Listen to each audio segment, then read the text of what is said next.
Hello guys, आज हम class 7th की इंग्लिश की बुक हनीकॉम्ब का चैप्टर फर्स्ट की समरी देखेंगे, जिसका नाम है 3 क्वेश्चंस। ठीक है, तो हम इसकी आज पहले समरी देखेंगे, वो भी हिंदी में। ठीक है, तो हम स्टार्ट करते हैं।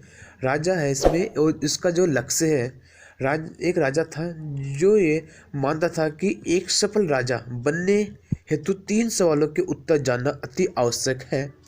ये प्रश्न थे: किसी चीज को शुरू करने का सही समय क्या था? उसे दूसरा है, उसे किन लोगों की बात सुननी चाहिए? तीसरा है, उसके लिए सबसे महत्वपूर्ण काम कौन सा है? बुद्धिमान व्यक्ति तथा उनके उपाय। राजा ने चारों तरफ अपने संदेशवाहक भेजे और इन प्रश्नों का सही उत्तर देने हेतु लोगों की तलाश करने को कहा। बहुत से बुद्धिमान व्यक्ति आए, पर सवालों के जो उत्तर उन्होंने दिए थे वे बिल्कुल ही अलग थे। प्रथम प्रश्न के उत्तर में कुछ न कहा कि राजा को एक तय समय सारणी का पालन करना चाहिए, जबकि कुछ ने कहा कि ये निश्चित नहीं किया जा सकता कि किसी कार्य को करने का सबसे उचित समय क्या है। उसी प्रकार दूसरे प्रश्न के उत्तर में कुछ ने कहा कि राजा को अपने मंत्रिपरिषद की बात सुननी चाहिए, जबकि कुछ ने कहा कि उसे तो पुजारी की बात सुननी चाहिए।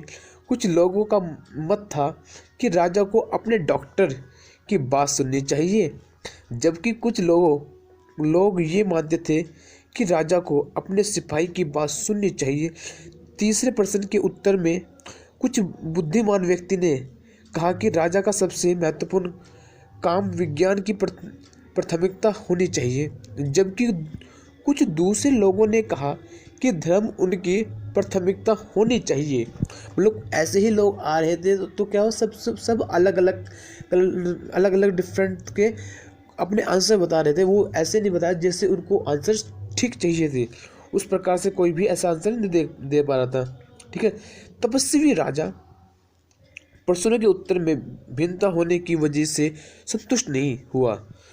उसने उन बुद्धिमान व्यक्तियों में से किसी को भी कोई इनाम नहीं दिया और तय किया कि वह जंगल में रहने वाले एक तपस्वी से सुझाव लेगा।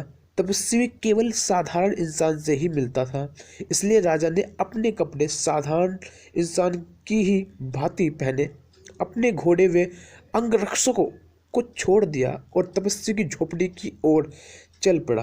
तपस्वी एक वृद्ध आदमी था और वह अपने घर के सामने एक गड्ढा खोद रहा था। राजा ने उस वृद्ध से कहा कि वह अपने प्रश्नों के उत्तर जानने आया है, और उसने सभी प्रश्न दोहराए। तपस्वी ने बिना जवाब दिए ही गड्ढा खोदना जारी रखा। कुछ वक्त बीत जाने पर जब तपस्वी थक गया तो राजा ने उसे अपनी मदद का प्रस्ताव दिया। राजा शाम तक गड्ढा खोदता रहा। शाम को राजा ने दोबारा तपस्वी से विनती की और अपने प्रश्नों के उत्तर मांग पर उसी समय तपस्वी की झोपड़ी की ओर एक व्यक्ति भागता हुआ आया। एक व्यक्ति भागते हुए उनकी तरफ आया, जिसने अपना एक हाथ अपने घायल पेट पर रखा हुआ था। राजा ने जख्म को साफ किया तथा खून के बहाव को रोकने के लिए उसके जख्म पर एक पट्टी बांध दी। इंसान ने, जैसे आप यहाँ देख रहे हो ना, जैसे इस फिगर में, ठीक है, बांध दी तो इंसान ने थोड़ी सी राहत महसूस की तथा पानी मांगा। राजा और तपस्वी ने मिलकर व्यक्ति को झोपड़ी के अंदर पहुंचाया। व्यक्ति चुपचाप लेटा हुआ था और थके होने की वजह से राजा भी वही जमीन पर सो गया। सुबह जब राजा की आंख खुली तो उसने घायल व्यक्ति को माफ़ी मांगते हुए पाया। उस व्यक्ति ने राजा को बताया कि वह उससे बदला लेने के लिए आया था, क्योंकि उसने उसके भाई की हत्या की और उसकी सारी संपत्ति छीन ली थी। उसने राजा को तपस्वी के घर से लौटने के दौरान मारने का सोचा था, पर राजा के अंगरक्षकों ने उसे पकड़ लिया और उसे घायल कर दिया। अगर राजा उसकी मदद न करता तो वे शायद मर जाता। उसने राजा को मारने की अपनी सोच पर अफसोस जताया और आजीवन उसका भरोसेमंद नौकर बनने का फैसला कर लिया। अपने शत्रु के मित्र बन जाने पर राजा बहुत ही खुश हुआ। उसने उसे माफ कर दिया तथा उसकी सारी संपत्ति भी उसे वापस लौटा दी। राजा ने राहत की सांस ली।